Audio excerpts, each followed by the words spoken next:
Every Halloween, the small town of Hollow Creek was alive with spooky decorations, but none more unsettling than the jack-o'-lantern that appeared each year on the porch of the abandoned Mercer house.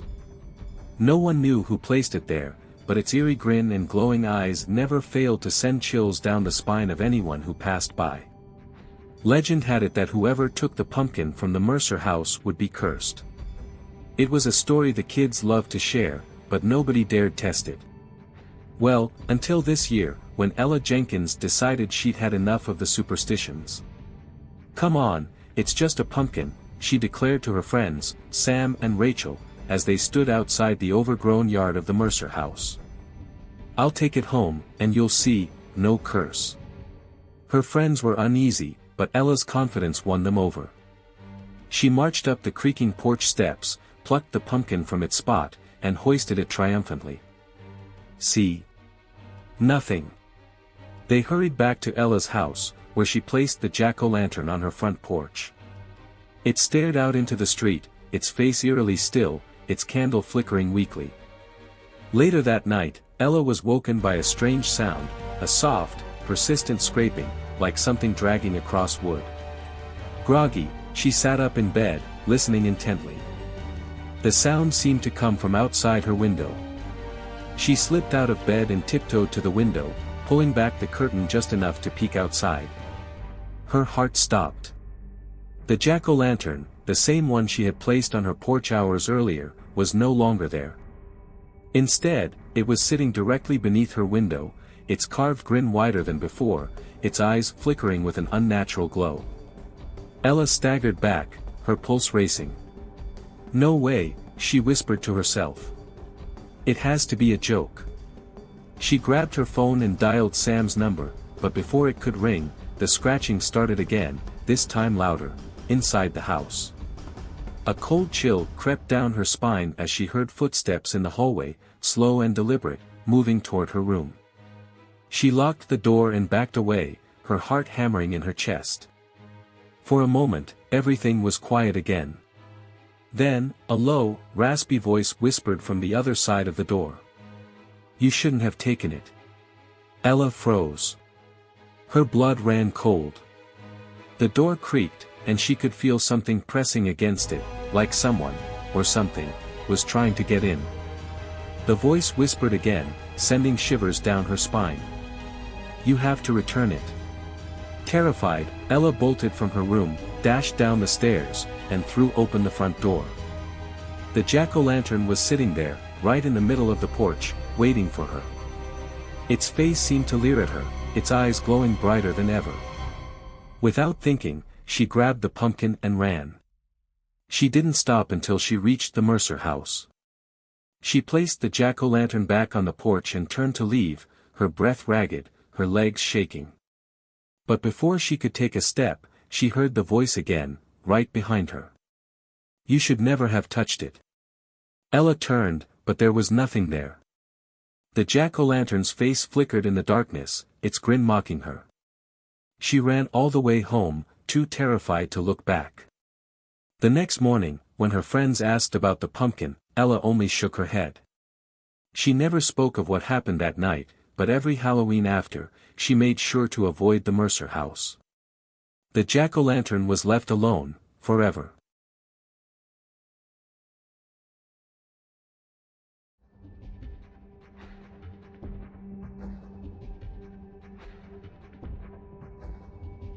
The town of Black Hollow was small, the kind of place people drove through without giving a second glance.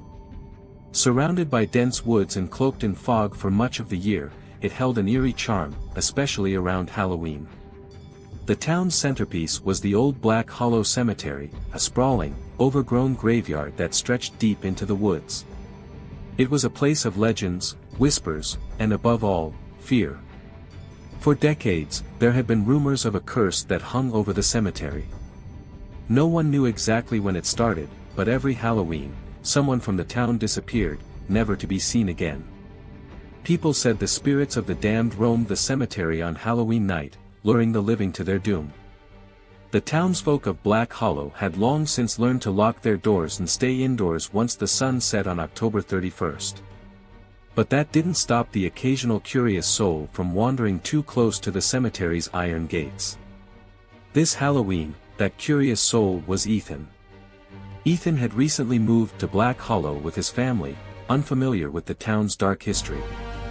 A restless 16-year-old, he found the town's small size and quiet streets stifling. Halloween had always been his favorite time of year, but here, there were no big parties, no trick-or-treaters. The townspeople seemed more anxious than excited, their usual decorations limited to a few half-hearted pumpkins and some cobwebs in the windows. Ethan's new friend, Tyler, was one of the few who shared his interest in the macabre. Tyler was a local, born and raised in Black Hollow, but he had always been fascinated by the stories of the cemetery and its curse. The legend says that if you walk into Black Hollow Cemetery on Halloween night and call out to the spirits, they'll answer, Tyler had told Ethan one afternoon at school. His eyes glinted with excitement. Most people are too scared to try it, though. My cousin went once a few years ago, he swears he heard voices. Ethan had laughed it off at first. Ghosts in the cemetery? Sounds like a horror movie cliché. But the idea stuck in his mind. Halloween night was approaching, and the thought of doing something truly terrifying appealed to him. After all, what harm could there be in visiting an old cemetery? Ghosts weren't real. Or so he thought. As Halloween night arrived, Ethan made up his mind. He would go to the cemetery, if only to prove to himself, and to Tyler, that the stories were just stories. They agreed to meet by the cemetery's gate at midnight, long after most of the town had settled into their homes, doors locked, curtains drawn. The night was colder than usual, a biting chill in the air that seeped through Ethan's jacket as he made his way through the foggy streets. The town was eerily silent, with not a single light on in the windows he passed. He pulled his hood up, his breath visible in the cold night air as he approached the cemetery's iron gates. Tyler was already there, standing beneath the dim glow of the single streetlight, his hands stuffed into his pockets. "You made it," Tyler said with a grin, though his voice betrayed a hint of nervousness. Ethan shrugged. "Told you I would. It's just an old cemetery. What's the worst that could happen?" Tyler hesitated before pushing open the creaking gate. "Let's find out." The cemetery was even more unnerving than Ethan had expected. The fog seemed thicker here, swirling between the tombstones like ghostly fingers. The path was narrow and overgrown, flanked by crumbling headstones and gnarled trees that cast long, skeletal shadows in the moonlight. The further they walked, the more oppressive the atmosphere became, as if the very air were pressing down on them. "You sure you want to do this?" Tyler asked, his voice quieter now. Ethan nodded, though he couldn't shake the feeling that they were being watched. "It's just a cemetery," he repeated, more to himself than to Tyler. They continued deeper into the cemetery, past rows of graves that seemed to stretch on forever. The wind picked up, rattling the branches overhead and sending a shiver down Ethan's spine. But still, there was nothing out of the ordinary, just an old graveyard filled with the dead. Nothing more. Finally, they reached the heart of the cemetery, where the tombstones grew larger, the names of the dead faded and worn with age. Here, in the center, stood a massive mausoleum, its stone walls blackened with time and moss. This was the resting place of the town's founding families, or so the legend went. It was said that the spirits of those buried here were the ones responsible for the curse. Ethan stepped forward, his flashlight beam flickering as it swept across the entrance to the mausoleum. The heavy stone door was slightly ajar, just wide enough for someone to slip through. He glanced back at Tyler, who had gone pale. "This is where they say it happens," Tyler said, his voice barely above a whisper. "The disappearances. They say the spirits come from here." Ethan smirked. "Spirits, huh?" Before Tyler could respond, Ethan walked up to the mausoleum's door.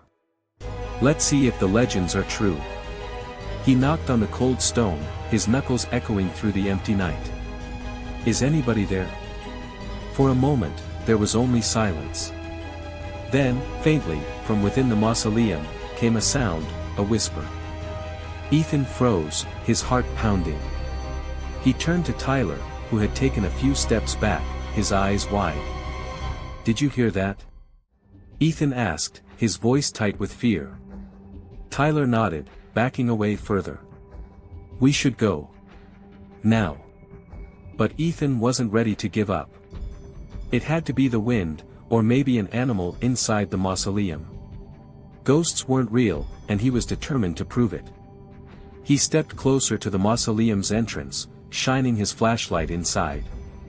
That's when he saw it, a figure standing in the darkness, just beyond the reach of his light. It was tall, its features obscured by shadow, but there was no mistaking its presence. It was watching him. Ethan stumbled back, his heart racing as the figure began to move, slowly stepping toward the light. Its face came into view, pale and gaunt, with hollow eyes that seemed to pierce through him.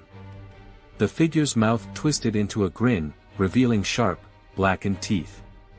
Ethan turned to run, but as he did, the ground beneath him shifted. He stumbled, falling to the earth as cold, bony hands reached up from the soil, grasping at his ankles. He kicked and struggled, but more hands appeared, pulling him down into the dirt. "Tyler!" he screamed, but Tyler was already gone, his footsteps fading into the distance. The hands tightened their grip, dragging Ethan deeper into the earth as the figure from the mausoleum loomed over him, its hollow eyes gleaming with malice. Ethan clawed at the ground, his fingers sinking into the cold, wet soil. He could feel himself being pulled deeper, his body sinking into the earth as the darkness closed in around him. His screams echoed through the cemetery, but there was no one left to hear them.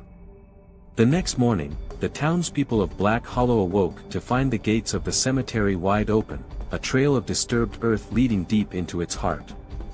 But of Ethan, there was no sign, just another name added to the list of those who had vanished on Halloween night. The town carried on, as it always had, the legend of the Black Hollow curse growing with each passing year. Some said that the spirits had claimed Ethan, just as they had claimed so many before him. Others whispered that his voice could still be heard on quiet, foggy nights, calling out from beneath the ground, begging for release. But no one ever dared to return to the cemetery to find out.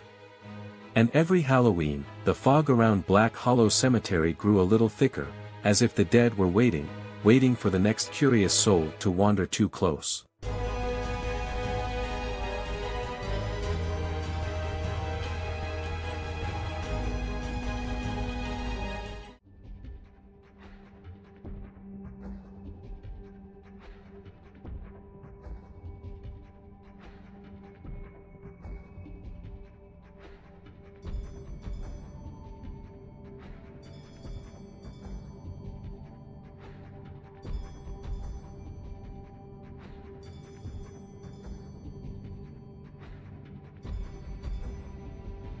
The wind howled through the small, isolated village of Grimsby, where the nights were long and the shadows seemed to have a life of their own.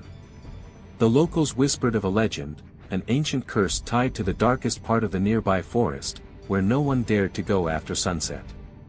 They called it the Hollow Man, a creature of unspeakable evil who took something from his victims, something vital. And every year, he returned on Halloween, hunting for his next soul. No one knew where the legend began, but it had been told for centuries. The villagers spoke of strange occurrences, of disappearances and deaths that were never explained. They warned their children to stay inside on Halloween night, locking their doors and sealing their windows, just in case the Hollow Man roamed too close. Max had never believed in the legend. He was 17, rebellious, and bored of the village's superstitions. His parents, like everyone else, took the Hollow Man legend seriously, bolting the doors and pulling the curtains tight every October 31st. But Max didn't see the point. "It's just a story to scare people," he told his friends the night before Halloween, as they gathered in the village square, surrounded by the dying light of the day. "We should prove it's all nonsense." His friends weren't so sure. They'd heard too many stories, seen too many strange things happen. But Max was convincing, and by the end of the evening, he had managed to talk 3 of them, Emma, Luke, and Sam, into coming with him to the edge of the forest the next night, just to show there was nothing to fear. Midnight, Max said, his voice full of confidence. "We'll meet at the old stone bridge. If the Hollow Man's real, let him come find us."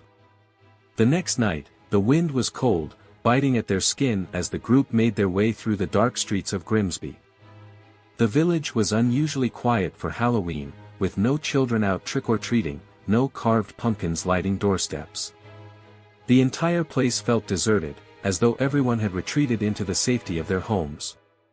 "Maybe this isn't such a good idea," Emma muttered as they reached the stone bridge, her breath visible in the frigid air. Luke and Sam exchanged nervous glances, but Max grinned, unfazed. "Come on, it's just a creepy story. We'll hang out here for an hour, prove nothing happens, and then head back. Easy." The forest loomed ahead of them, its trees swaying in the wind. It was thick and dark, almost unnaturally so, as though the shadows within it were waiting for something. Max shrugged off the uneasy feeling in his chest. He wouldn't admit it, but the place was unsettling. They sat on the bridge, talking quietly as the minutes ticked by. The night was eerily silent, with no sounds of animals, no rustling leaves, only the faint whistle of the wind. Every now and then, one of them would glance toward the forest, half expecting to see something moving in the darkness. But there was nothing. "See?" Max said after about 30 minutes, his voice breaking the tense silence. "Told you there's nothing out here." "Let's give it a bit more time," Luke said, though he didn't sound convinced. Emma shivered, pulling her jacket tighter around herself. "I don't like this. It feels wrong." Sam nodded in agreement. "Maybe we should just head back. There's no point in waiting here all night." But before anyone could move, there was a sound. It came from deep within the forest, faint at first, but growing louder with each passing second, a low, hollow moan, like the wind moving through a narrow tunnel. They all froze. "What was that?" Emma whispered, her voice trembling. Max frowned, trying to keep up his bravado. "It's just the wind." But as the sound grew closer, it didn't seem like wind at all. It was rhythmic, deliberate, as though something, no, someone, was moving through the forest toward them. And then, through the trees, they saw it. At first, it was just a shadow, a tall, thin figure standing at the edge of the forest, barely visible in the gloom. But as it moved closer, the details became clearer. The figure was dressed in ragged, tattered clothing, its body impossibly elongated, its limbs too long, too thin. But it was the face, or lack thereof, that made them all gasp in terror. Where a face should have been, there was only a smooth, featureless expanse of skin. No eyes, no nose, no mouth, just a hollow void. The Hollow Man. Max's bravado vanished in an instant. "Run!" he shouted, his voice shaking with panic. They bolted from the bridge, sprinting back toward the village as fast as they could, their hearts pounding in their chests. But the Hollow Man was fast, faster than any of them had imagined. The low, hollow moaning sound grew louder, closer, as though it were chasing them, hunting them. Sam was the first to fall, tripping over a root as he tried to cut through a field. He hit the ground hard, and before anyone could turn back to help him, the Hollow Man was upon him. Sam screamed, but it was cut short as the creature reached down with its long, bony fingers and touched his chest. In an instant, Sam went silent, his body going limp as the Hollow Man stood over him.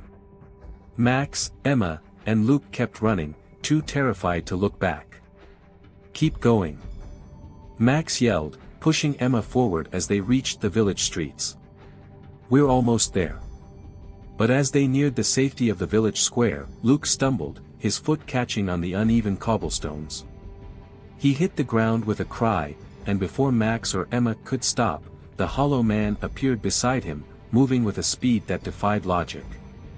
Max watched in horror as the Hollow Man placed a hand on Luke's chest. Just like with Sam, Luke's body went slack, his eyes glazing over as though his very soul had been taken. Emma sobbed, pulling at Max's arm. "We have to go. We can't stop." They ran, hearts racing, until they reached Max's house. Max fumbled with the key, finally throwing open the door and pulling Emma inside. He slammed the door shut, locking it as fast as he could. They backed away from the door, their bodies trembling with fear. For a moment, there was silence. "Do you think it's gone?" Emma whispered, her voice hoarse. Max didn't answer. He wasn't sure.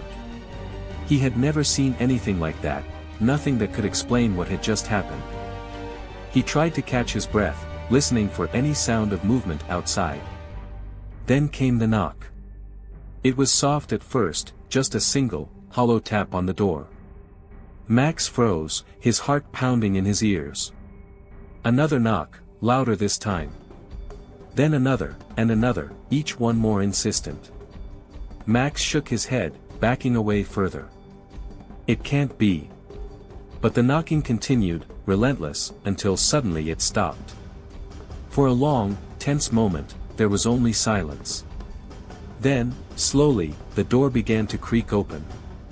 Max hadn't unlocked it. He knew he hadn't. But the door opened anyway, swinging wide to reveal the hollow man standing in the doorway, its featureless face staring straight at them. Max screamed, grabbing Emma's hand and pulling her toward the back of the house. But it was too late. The hollow man moved toward them, its long, bony fingers reaching out. Max felt its cold touch on his chest, and everything went dark. When Max opened his eyes, he was standing in the middle of the village square. The sun was rising, casting long shadows over the cobblestones. But something was wrong.